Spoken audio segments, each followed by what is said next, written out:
All right, so in the beginning of the movie, there's a toss to your character. It's like, hey, Scarface, but the movie is not that at all. It doesn't glamorize. It's sort of a very muted, sort of galvanizing portrayal of the relationship between the father and the son. Yeah. Was that part of the appeal, that it was not going to be that type of movie? It's going to be something gritty and real for you guys? It was for me. I mean, Jan Demange, his name is Jan Demange, but I call him Jan Demange. That's what was important to him. That's what was important to me when he came to me for the father role. That makes it's part of why it's a different and novel sort of story. You know, someone said last night, they go, yeah, it's not everyone's not smoking cigarettes. You never see anybody doing the drugs. You know what I mean? It's not glamorizing those things. There is some violence in it, but it's not a bunch of AK mowdowns of people. It's at the heart of it, it's a family story. And for me, as the father, it's about a story about a father losing his son, you know, but trying to keep the family together, and it just doesn't work out.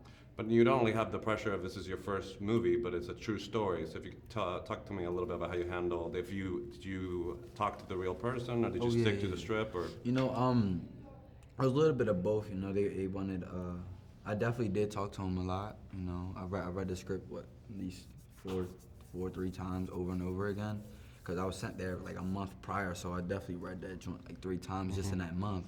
So you know, I definitely did get a lot of good advice off of him. Like actually, the Rick. You know, I talked to him like every day. We talked to him like every day on set. It was like every day he called. All the time. Yeah, too. all the time. What was the good advice you got from him? You know, he just said that he loved his family, he loved his sister, he loved his dad, but it's just like the connection between them really wasn't like a family that he wanted. You know, he wanted something else. Which leads me to the second question I had in mind. It's that the movie lives or dies on the fact that you have to communicate sort of the history of the dysfunction between your characters once the movie starts. It's not sort of a loss of innocence story. It's like you're in it when the movie starts. Did you rehearse? How did you guys work with the director and sort of to create that dynamic between each other? Well, and look, we met early on, and you know, like you were saying a minute ago, from the first day we went to bowling alley when we first met. He was already running around going, "Come on, Pop." Now, you know, and we did things together. We knew. Here's what I noticed. Family means a whole lot to Richie Merrit. All right, and as a non-actor I've got to talk. When in scenes, had to talk to you, man. We would talk about family right before scene, and then go right into the scene. And he would always get really grounded. We talked about family. Family's important to me. So we would talk about family. I'd talk about my kids. I'd talk about my relationship with my dad.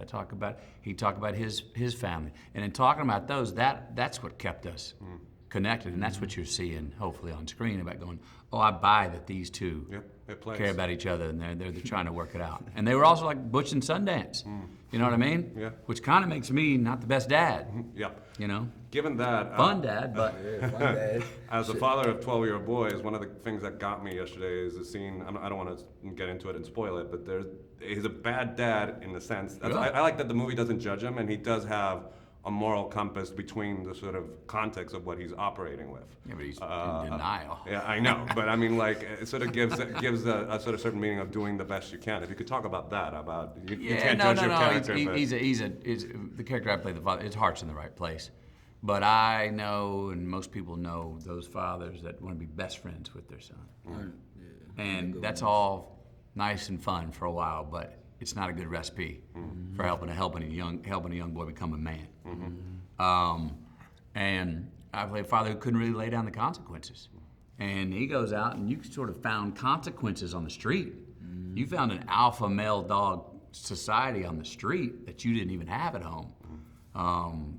And so, yeah, I'm a father who can't really toe the line. Heart's in the right place. Love my son, and that's my thing. Probably in the wrong way. He's my best friend, man. He's my champion. He's gonna be better than me, you know. And could have been a better father, but you know, there's a lot of situations like this that don't end up working out. And someone asked me last night. He says, "Is this a story of redemption?" I was like, "Hell no. Not really. We all lose. Not at all. What are you talking about? Redemption."